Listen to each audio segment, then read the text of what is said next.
insia. Commander 6. Kano senior. You want a shafo, sharing here. Say Yanko Pontia Sinti. Bibiere here. Yes, re ansani edi. Sadiachi, yes, re ansani edi. Nyameti ase. Bedidi akwesi insia. Asem Yi Di Ka bre ena edrusin. 1 2 say anapebedi enko na quick one. I'm for team kwa kesi enkoma the minority leader Dr. Kesa Ato Forsen. Ewo nkunimdie ya abade ma data pass NDC for national anthem na yakadwa for mesesi na yemo nso abaso. NDC for national anthem no ayakadwa ma yellow de naja amanfo hu se ena ede kese e de ma wo mo ye de yakopon ase e de ma wo mo eti NDC national anthem na yakadwa ya amanfo enti na afi ye medi enkomo ho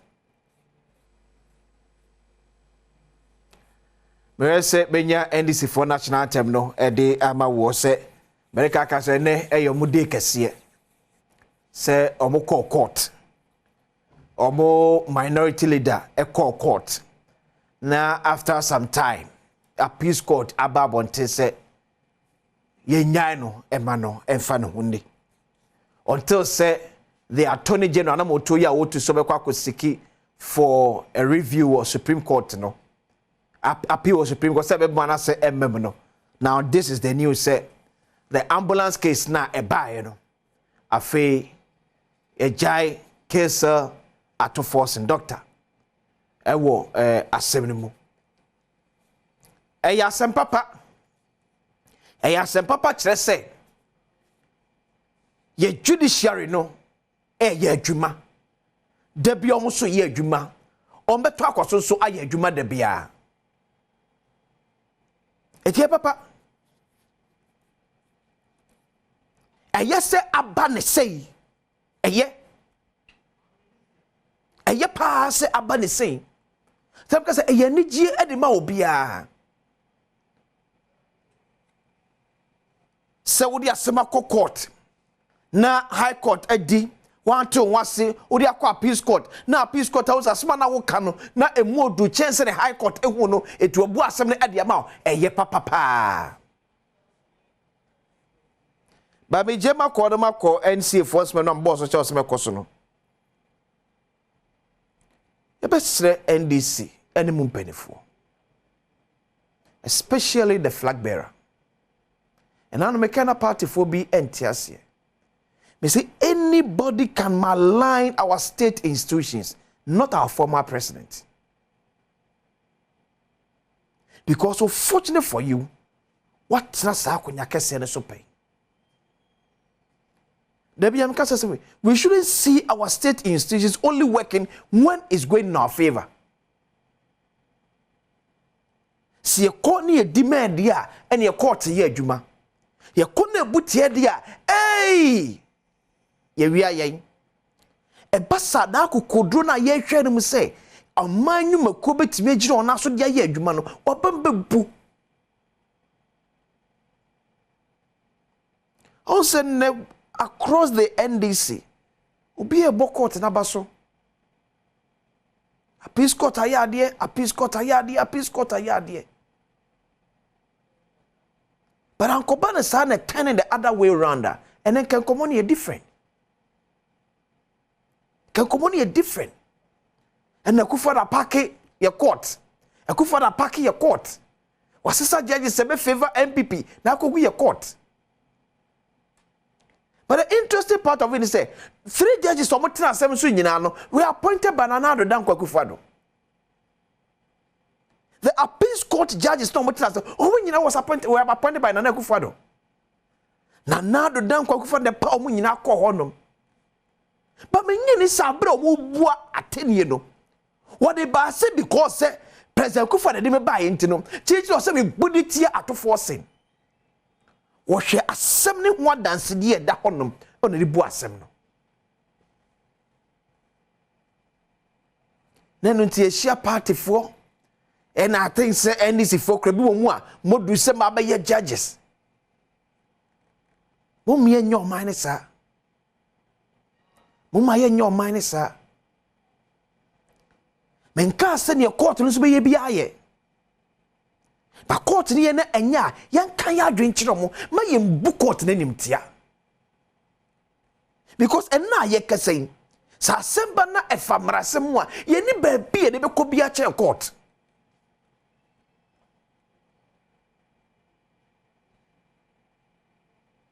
me huru ba bia ya tire NDC court ena me huru ba bia ya tire MPP court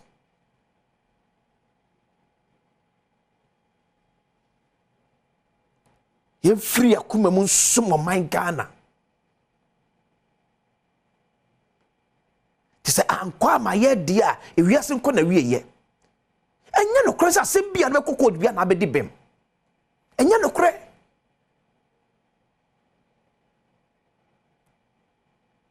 ye yan kokko te dem wonom no ye tibi tire bu asem no sa asem no se kekko ha no kokko to obi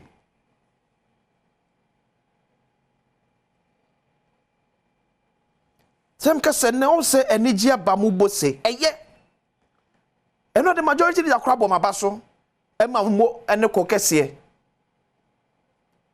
but he says something I me say esisu biem e ko ye de mo ase na wo bo court na baso no anko ye a embu court na nimtia men say court no na onya se me ho na abesa akọ ni e to ayam pialitia court ye to ayam pialitia court can se bin semwa enim semwa ensem fata and say your court because your court no ye nya atemwa na ye hwehwenti because former President Mahama baby ujina no you are not just a flag bearer of the NDC you are a former president something komo bi wo no mu a you say penny due mante komo bi wo no mu a yen nyina no se baby odu no odu wa no tum because you know it me nyini sa temuafo a e free president mills penso e be pa penso ye pa mo kokotro mo ka tro se mo koye NDC adwuma me nyini se o ka sa asem kire mo me nyini se former president mama e free judges a e bri ada preso o promote omo anade omo ko ye court ka tro se ja mo ko de me na mapa mo etim ko bua e fama NDC me nyini se wo yesa tell it the true we want to paint that picture to make it look as if say ya chinkophobia shadem ne trouble for say mu ko akufa na pa mu ko ye akufa do dwuma so wo ye ne sa wa nyo man ba pa adwuma Mr. Former President the ejama me single out no your position as a former head of state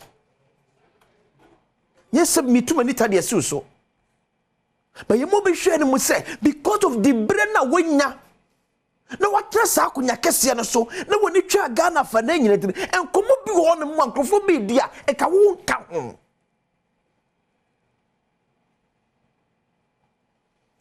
but e bana se mo bi na mo make such commenter na ama ababo na ye more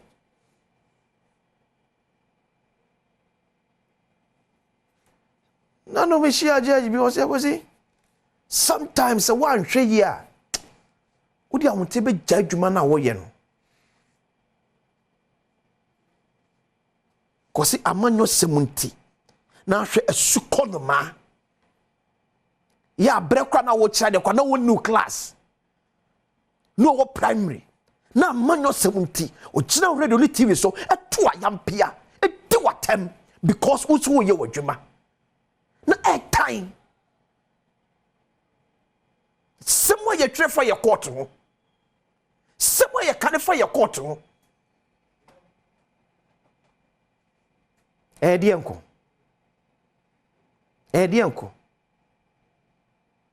tira meka se yakusubo mabaso na we hope say o kire bi NDC pani bi court Emma yen kubunti ama yen ti NDC for say ye court no ye bias. Ye mbese bete sa de no. Ye mbese bete sa asem no. Because the bia montimi kokko di bem. Enye the bia NDC mo kokko di bem. Etu ko na so ani bem a munim sane mra na kire mo mfa mra kwan so kwadwo na mo. Na ye nya sa yampia no maline na ye maline ye judges no. Omo so ye nipa.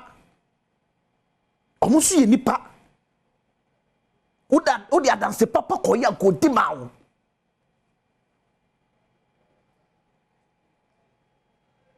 Ye pesesi. Ya bramo samu MPP mu NDC sam no ya bramo.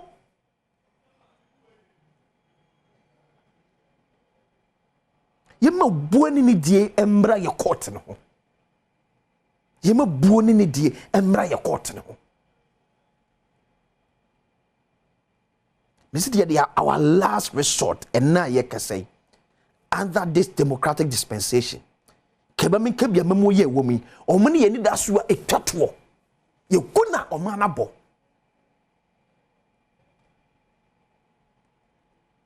Ye ku ye court na omana bo. Nye bibia na oye ndisi na uti ompanifo a osu beka bidi atom. Mesu se ne ba ye eno na metie MJ Nnuam Joy News ekọ adwumako honorable Atoforcing constituency. And we were like ye nim se Atoforcing be de bem. Ye danyamias ye da court na se eye. Mo mani konko buntia me ye ntia asem foforo. Now the Attorney General, around so unfortunate. Okay, send me to me and open nenye. My say Ghana Bar Association penny Ababe ya no say as abamre nimni die onkasasa. Abamre nimni onkasasa. And now some of the words now used to against the judges no nenye osube ko Supreme Court or Supreme Court na say a judge for na anwi ye ne ye atemu ba exercise the entwaf ensafata opani yen kasasa ye fa bufu nya sa ne ma no oso hunu debre ye kita wo mai mu yes atemu bu one more team say se na kwa wani nye ho ba hunu debre ye kita wo mai mu na hunu adwuma wo ye asoman pani na me enkotsa level na ye call ye no da bi oni court ni nya adwen obi a na onyi ho akirnye ade a court ni ye no wo mpe kura obi a na onyi ho akirnye. There are processes. Follow the process and what the character say obeko Supreme Court no follow it na ko sa konton kran nsem wa ye kama as etwi ni pe enmu ensem fatao ko fredame ensem fatao kra na mtiem di ho yaw mtiem de ho ya pa na me say Ghana Bar Association for everyone about to me and it's also because as a member of the bar no also be ti open for some of your words nenye words now you say e bi nye kofredame ne bi nye. Then say yes you have a position so what's one code here no say kadi we see and amakas and nyem na kwesi akwa say me kasa so munim dada se court di onya kodu pese kim wadanse na ekwa kwache so obedi mana so obedi fo no bi so adanse oro so dey ba be say obedi mana so obedi fo to anamo na call Supreme Court. Pastor me city newsroom Amfa ko city newsroom yehwe ade bi hono na yaka ho asemu a minim the last about to data MTF for kwara mo de board din kra che obia data boy din data boy ye de pa